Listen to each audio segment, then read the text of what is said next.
Welcome back to Conversations with Karen and Kat, the podcast where we connect with powerful change makers, visionaries, and everyday heroes who are shaping culture and community.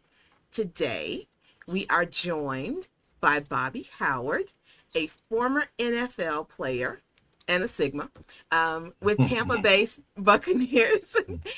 Besides being a great man of Sigma, Bobby's life changed when severe kidney disease led to a life-changing kidney transplant.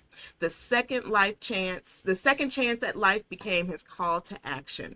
Bobby now works to increase awareness of organ, eye, and tissue donation, particularly in multicultural communities, while serving in leadership roles with organizations across the country. Bobby Howard, Fred, welcome to Conversations with Karen and Kat. Good evening. Thank you for having me. I'm so excited to be a part of your program. Thank you. We are so excited to have you as well.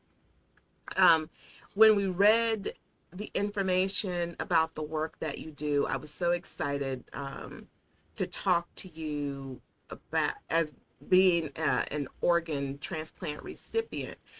But to back that up a little bit, as a professional athlete, you were so used to, and your body was your instrument and your tool, and you were accustomed to being at your peak strength, and just being your body was your tool. What was it like to suddenly face this health challenge?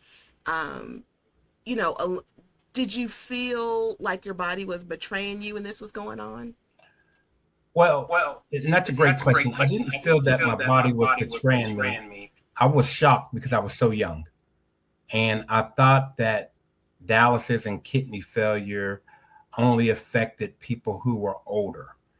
And, just a little background about me, I'm the youngest of 11. Oh, wow. And being the youngest of 11, of course, I was very close to my mom. There's a big age gap, with my siblings and I. And I remember my mother was on dialysis when I was about 9 or 10, and she got a transplant, but she passed away maybe about a year and a half after she received the transplant. So I knew a little about dialysis and transplants because she went through it. But once again, I was very young. So when I was diagnosed with it, I was shocked because I was like, well, how could this happen to me? And, being in my selfish state, saying, why me? Why not any of the other 10? So I didn't feel my body betrayed me. I was just shocked that this happened to me. And how was I going to go through it? What was the most difficult part about receiving that diagnosis? The most difficult part is that I truly thought in my mind that when you're diagnosed that you can get a transplant the next day.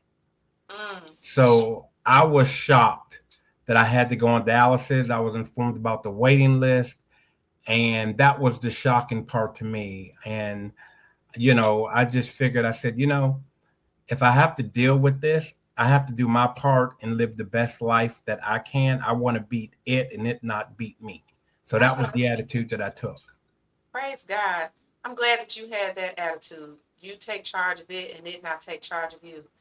As you started walking down this path, what did you learn? What are some of the additional misconceptions people have when it comes to dialysis and kidney donations or any organ donation?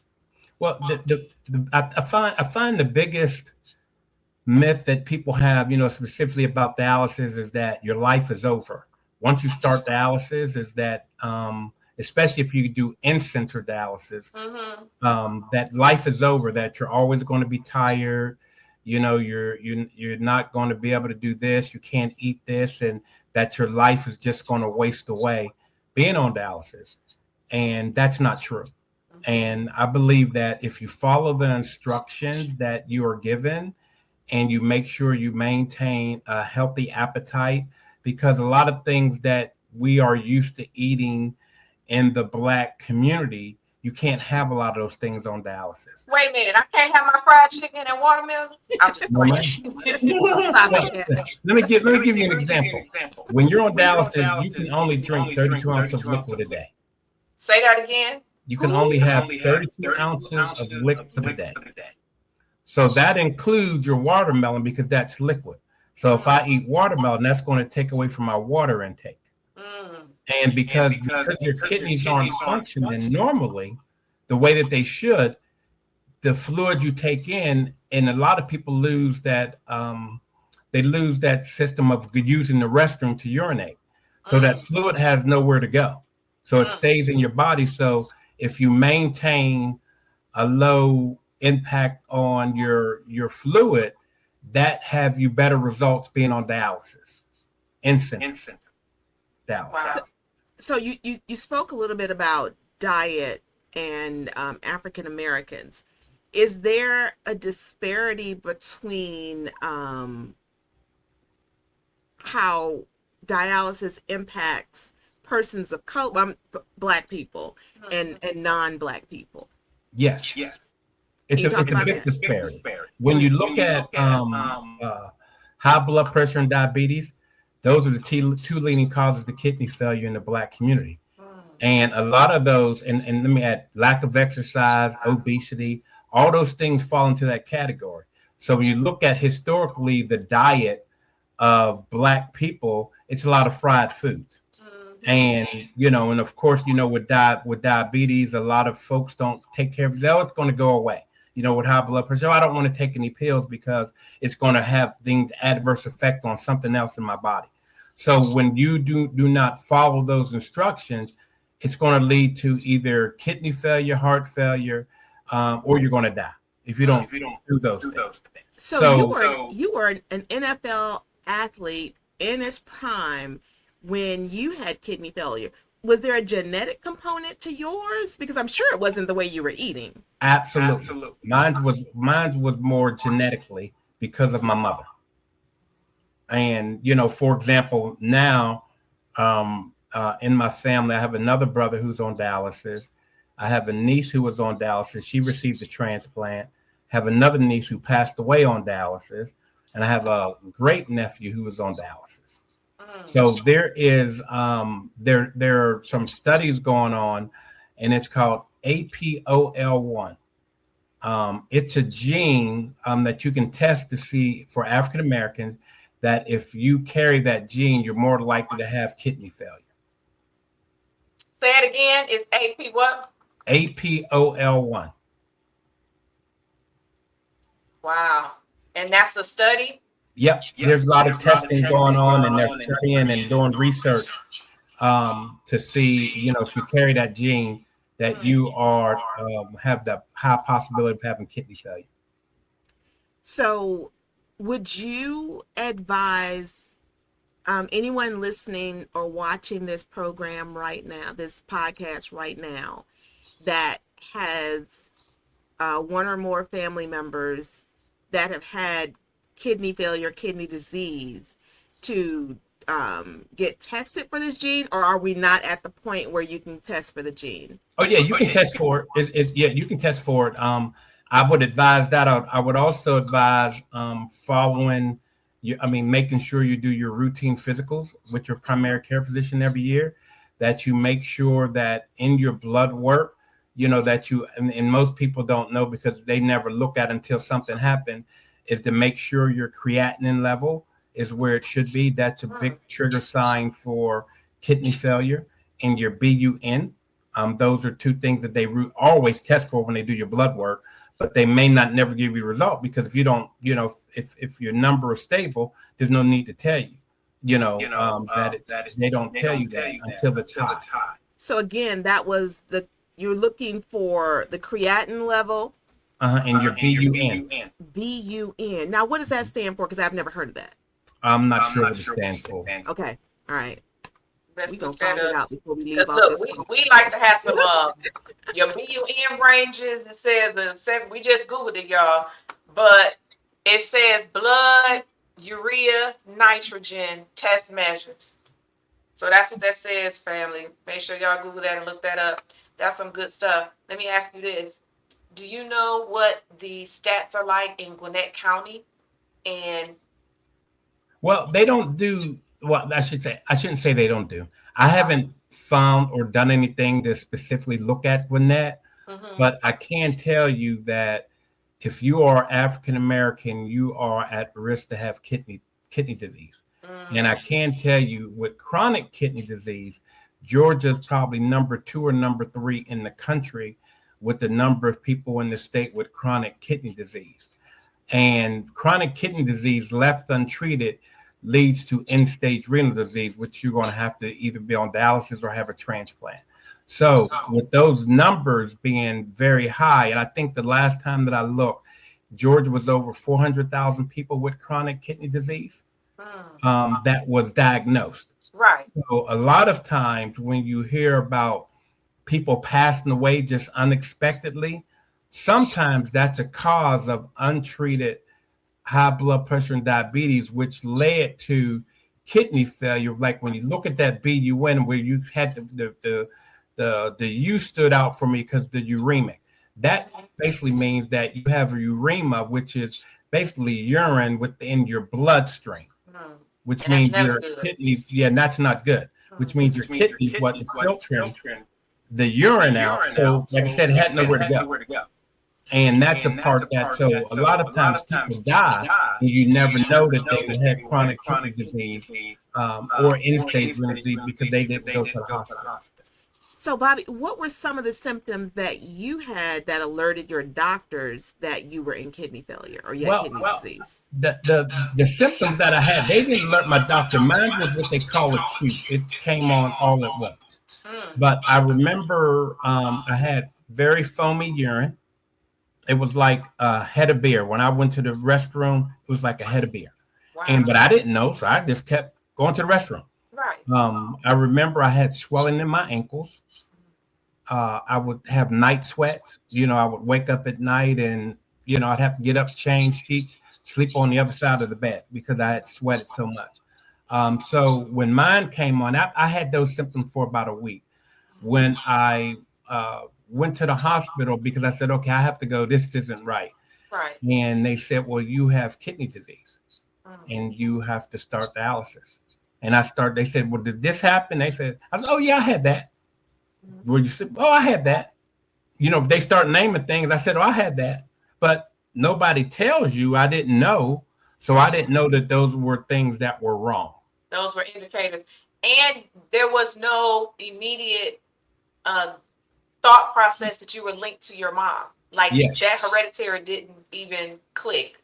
Correct. Wow. And see, like my biological parents are deceased.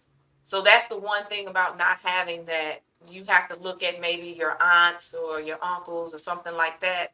You don't have that to be able to say what's going on. So what's happening to me and my siblings, I'm the youngest of 8, that now they're my markers for what's going on potentially with me and my kids. So it's very important that if you have that medical history to dive into that and really have those conversations, because I don't think we talk about it in the Black community about what Big Mama had and why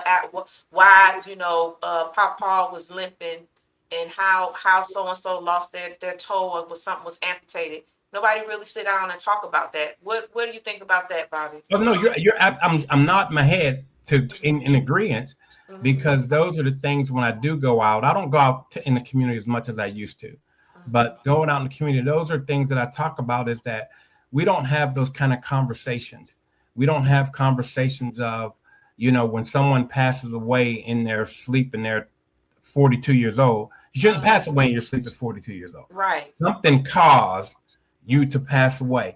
And then that secret, not secret, but that fear that we have of when someone passed away, we don't want to do an autopsy.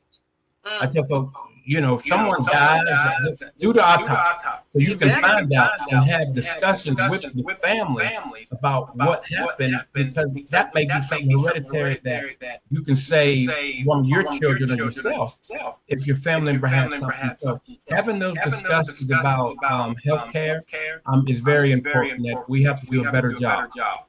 Absolutely. So, Bobby, how long were you on dialysis before you got your transplant, and how did you get moved? Did you get moved up on the transplant list to be able to get your transplant when you did? Great question. I was on dialysis for a little over 7 months, which back then was extremely fast. And when you and so let me clarify, when you say a list, don't really think of it as a list. Think of it as a pool of names, because chronologically it doesn't go. Bobby was listed on July 1st and Karen was July 2nd and Kat was July 3rd. And then that's the order. Take that out. Can you talk about the priority? How they establish it's really, I don't want to say it's a priority. For kidneys, it's not a priority. For other organs, there are priorities because you have dialysis that's going to keep you alive. So with kidneys, it's kind of based on your wait time, how well you're doing on dialysis, if you're compliant, all those things. But the biggest thing is the blood type has to match. So if we have different blood types, it doesn't matter when we got listed. Because if I'm an O, which I'm an O, and Karen, you're an A, and Kat, you're a B, if an O organ comes up, that matches Bobby. Right. Okay, so it doesn't matter when you got listed. You know, so you're in that group of people with O's. If Karen, you're in a group of people who had A's. You know, Kat's in a group of people who have B's. That's your group. So it doesn't matter what else happens on that part. Now, when you talk about heart, liver, lungs, then now the priority plays effect, because if your heart stops, it's over. You don't have a second chance. Right. So there is a priority. So if a person, what they call is categorized as a one stage, stage one, then that means he goes to the top of the list. Okay, because he only may have days or weeks to live. Oh wow. Okay, so then now he's on the top of the list that heart can come from Alabama because there's an alert. Okay, and if that matches that person who stays in Georgia, it's going to come and he's going to get it. Okay, so it's basically the sickest is the priority when you need the other organs. And then they have a criteria with which you do have to be in compliant. And if you're not in compliant, like, so whatever that, I guess lungs, and you still smoking in squares, you get kicked off the list, right? Yeah. Does that same criteria apply to kidneys as well? Well, kidneys are different. Okay. It's different because you have dialysis. Okay.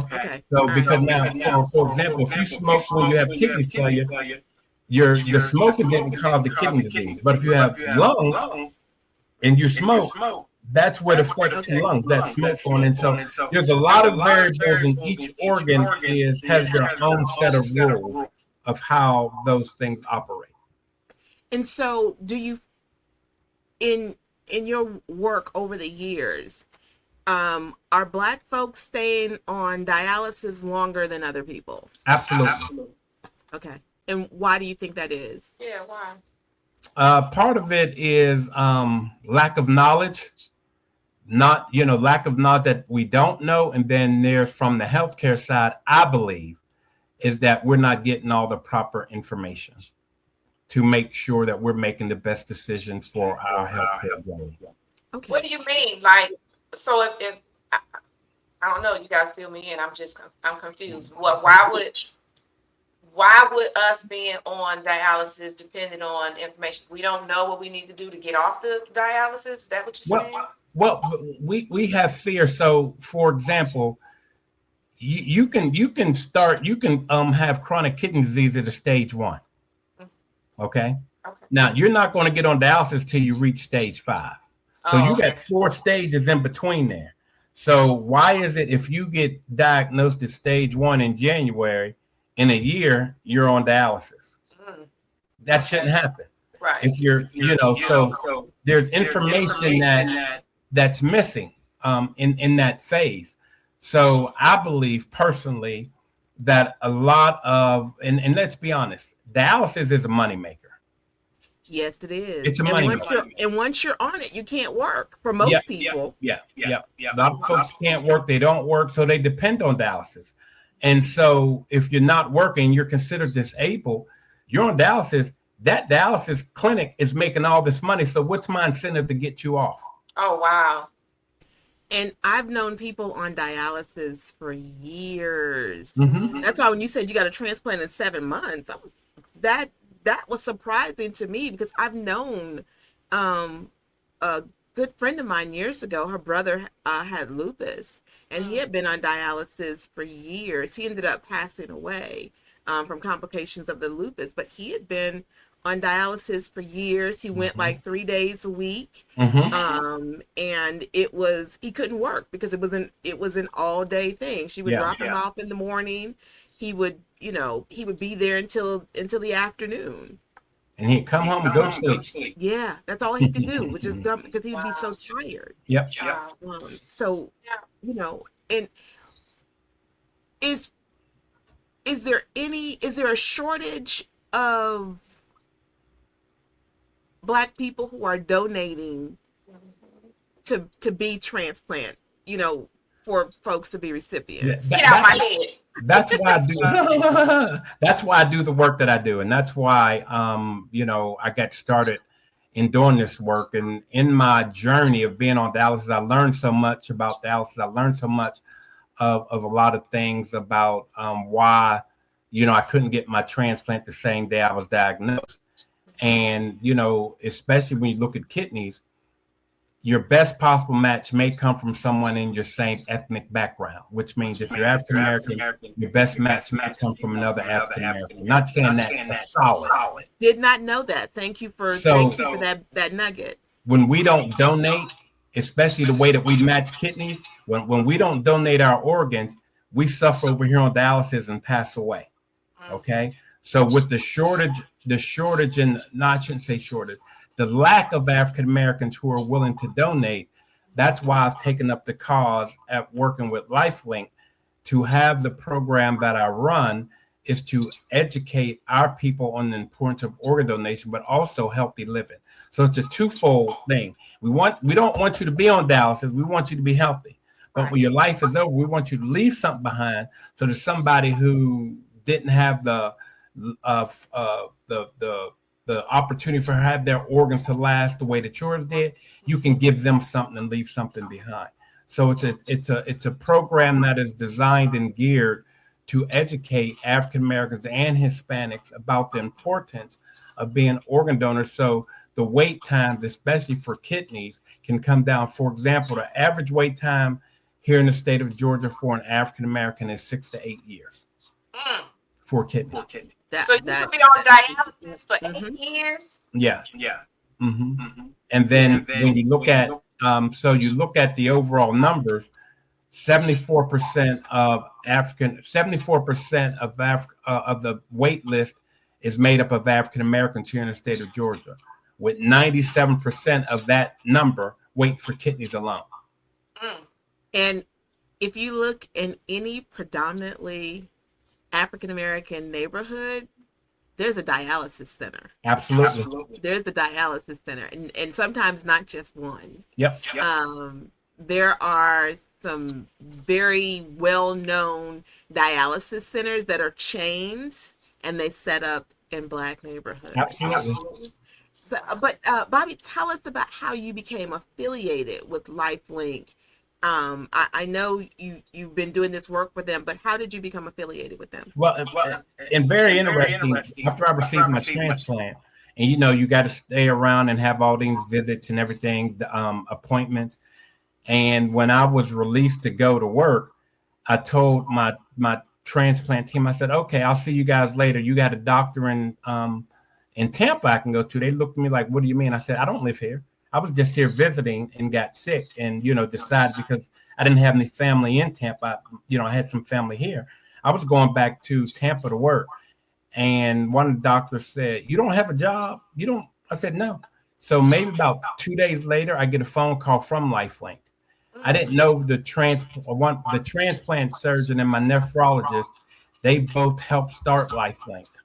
Oh, wow. And they recommended me for a job at LifeLink. I get the phone call. I went into interview and I was hired like within a week. And I've been here. I'm going on my 32nd year of being with LifeLink. Stop. You ain't playing, huh? you call yourself an ambassador for life. Tell us about that. Well, because I believe that everyone should have the same opportunities in life that I've had, and that's to enjoy life, to enjoy family, to enjoy friends, and just live free.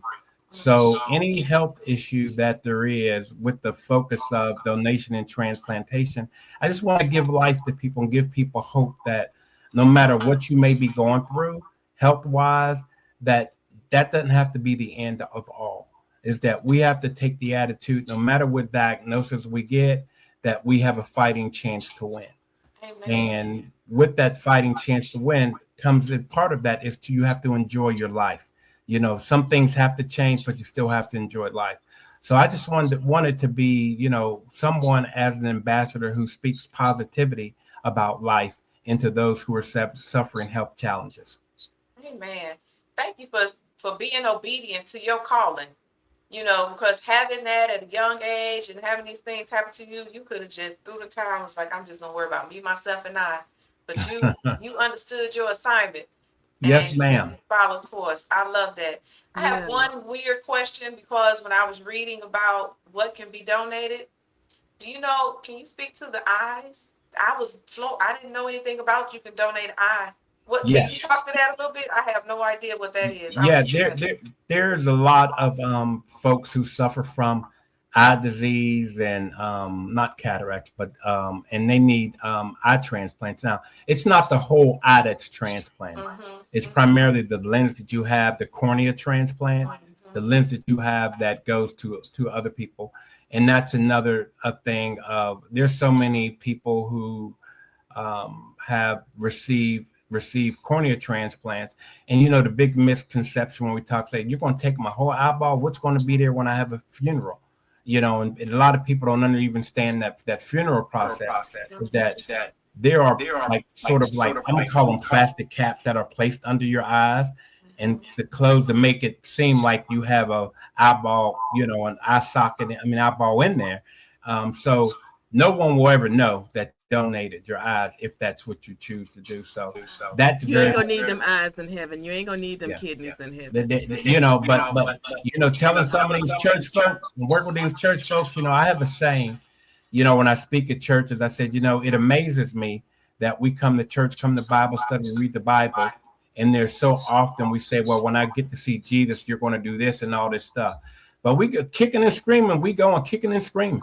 We ain't trying to get there too fast, And the other part of that is that who's died and come back to say what you need to get into heaven. I say that all the time. I And say that all the time because I need y'all to give me the fast track. Tell yeah, my parents to come tell me something. I feel like if they could, my parents would come and tell me, girl, you better get right. yeah. But yeah, what do you think the barrier is in our community to donate our organs? Like I'm an organ donor, It, but it was easy for me to make that decision because maybe Mistrust. I've been around loss of life so much that mhm. I wanted to make sure that I know when I'm gone, I ain't gonna need it where I'm going. But even as simple as people with cancer, people donate their hair Yeah. so people can have wigs. I mean, what do you think that barrier is in our community? It's mistrust. It's mistrust of the healthcare system. And even today, there's a lot of things that are going on in hospitals and things that are happening that we just have a lot of mistrust. The other side of that is it's us being selfish as people. We don't Mm-hmm. donate to anything. We don't give back to our colleges. We don't give to, we go to charitable events. We ain't buying nothing for no auctions. It's a cultural thing that we have to get over, and it carries over. And I tell you, it's so sad when you have family members who are eligible to donate and can donate, but won't give anything to their loved one. Mm, mm. I mean Either they're afraid of what may, like people think if I give you a kidney or if I give you, how's that going to impact my life after I donate?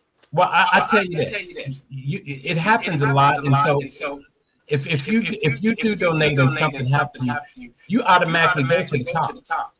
You're a priority because you already don't gave into the system.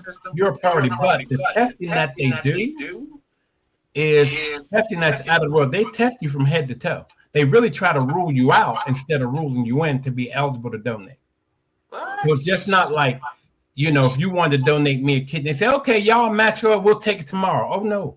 They're going to ask you, why are you donating? Is he paying you any money? Oh, wow. Oh, yeah. Yeah. Because there have been at least there have been stories, and I don't know how true they are or not, of people selling body parts on the black market. Oh, I got you. Okay. Yeah. So they want to make sure that everything is clean and that you're doing it for the right reason. So, Bobby, let's talk about what conversations do we as Black folks need to be having with our loved ones about organ and tissue donation? I think the first conversation you need to have is talking about just overall general health care with your family. Make sure you're going to the hospital. Make sure you're going to your primary care physician. Make sure you're doing your blood work. Let's make sure all those things check out.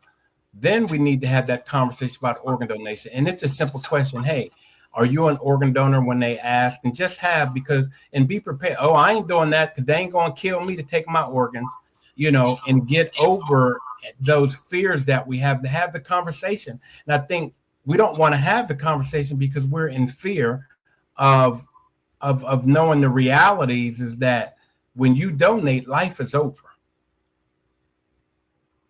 And so we avoid conversation. We don't even talk about funeral arrangements while we're living. We avoid those conversations to deal anything around death. We don't talk about it. These are facts. Trust and all of that. Survivorship. Yeah, you're right. You're right. We don't. We do not have. We have to change that conversation. We got to change that. Generational wealth and all that. Just getting everything in order, because it's nothing like, how can I grieve if I'm too busy trying to take care of everything?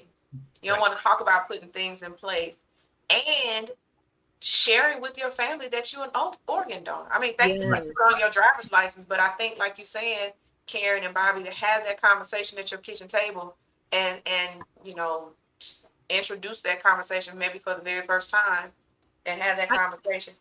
I know years ago when I first moved to Georgia, 93, 94, Georgia used to actively ask when you went to DMV, DDS, to get your driver's license, do you want to be an organ donor? And they actually used to give you a discount. Like it was, I think so it was an incentive. So they would give you a discount on your license or your license renewal if you were an organ donor. And so somewhere along the line, over the years, they've stopped asking. If you ask them about organ donation, then, they'll go ahead and sign you up for it. But I have found that I had to ask because I went in for a license renewal probably about 15 years ago. And the young lady had just printed out my license. And I said, I'm an organ donor. What happened? You didn't ask me about my organ donation. Oh, well, your license is just printed now. You got to do it next time. Wow. Well, let me answer both of those. You're absolutely correct. Years ago, there was an incentive. We removed that because that was a form of coercion, that we were offering something to get something back. So we stopped doing that. That was our decision, not the DDS office decision. So we thought, after looking at it, it was a form of coercion. Now, the way that everything is electronic now for your driver's license, as you scroll down, there's a little small piece that says, would you like to be an organ donor? And the other piece of that is that we did some surveys with people, and people didn't want to get their information from the people at the DDS office. And so, for example, using you, if you start asking the lady or the male question, they don't have an answer for you. So, it's a work in progress that we're trying to do some things with DDS, because now people are saying, how come they don't have a brochure or have this in their office? So it's always a struggle back and forth because they're genuine job is to get you a driver's license, not educate you about organ donation. But we know, and everyone knows, that's the easiest way to reach the large number of people is through the driver's license. So Just like And like voting. for working for voting. That's what I'm get out my head. That's why we on this show together. you. That voting was one We of have the this things that kinetic. just went away too. Yeah. And it wasn't an incentive, that's just your right. Hello. Yeah. So So all right. Before we go on, I did want to show the link for the website for lifelinkfoundation.org. Again, that is life, LIFE, link, LINK, foundation.org. And the phone number, 770-225-5465. Again, lifelinkfoundation.org, 770-225-5465. And Bobby Howard is the director of LifeLink of Georgia Multicultural Donation Education Program. And he has definitely indeed been educating us as we are sitting here talking about the importance of knowing about LifeLink, knowing about donation, that process, things to look um, for to be on the lookout for kidney disease. Again, as Bobby mentioned, APOL1 is a gene that some families may have. If you or someone else in your family, multiple people in your family have kidney disease, is it kidney disease or is it kidney failure, or is that the same? Kidney disease. Okay. So if you've got multiple people in your family that have kidney disease, or if you don't know your genetic history and you start have at kidney disease, start asking. And so can they get this APOL1 test at their doctor? They can ask. I don't know if they're actively doing it Okay. within the hospital. But I know, like for example, Morehouse School of Medicine, they're doing APOL1, and I know because I see them at a lot of health fairs. You know, giving out information and where we're getting testing at. So it's just a simple question that they ask and find out where it's being done, or you can just Google and see if there's any place in Georgia where you can get the APOL1 testing. And then also check when you're going into the doctors and you're getting your annuals, you're going in for blood work, you're going in for, urine tests and all of this. When you're doing your annuals, have your creatinine levels checked and your BUN levels. And Kat, you remember what that BUN stood for again? yes, blood, urea, nitrogen. All right. So have those checked because those are indicators. Those would be indicators. If they're elevated, would that be correct, Bobby? Yes. If they're elevated, those could be indicators that something's going on with your kidneys. Yep. Yeah. Yeah. And Kat, you had a question? the biggest takeaway, I mean, all this information is great. Please go to the website and start the conversation. You be the person to start that conversation. Take the leap and do it. Get educated because these numbers that you share, brother, are staggering. I mean, this is it hits hard for me. Yeah. And now you're making me wonder when I drive around because I see more dialysis. Now you're putting it together. And now this is the information. Now when people see these things, you now can say, well, why is this in this community? Mm-hmm. How much money are you making off of us? So, and I'm a health nut, so that's my business journey within. And I believe in educating people on moving your body and watching what you put in your food. You can't out-train a poor diet, so we got to watch what we eat. And in our community, we have so many fast food, fried this, now they got fried Oreo cookies. Yeah. Oh, Come Yeah. on now.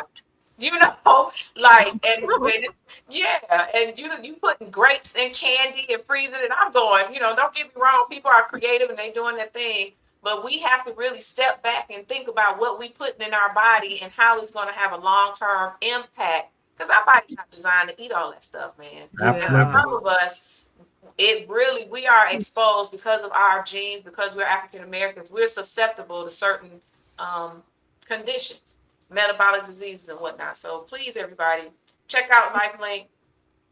reach out to Bobby Howard and get some more information and find out Yeah. how you and your family can become donors or just be more educated. Can we align with you? Do you have any upcoming events? And you just had an event, didn't you? Yeah, we just August is National Minority Donor Awareness Month. So we did a big celebration yesterday to kick it off. It was a great opportunity. You know, we brought in our focus this week, not this week, this month is caregivers. You know, Oh yeah. celebrating caregivers who caregivers to those who receive organ transplants, and also those who care for family members who've donated, who lost their life and they've been organ donors.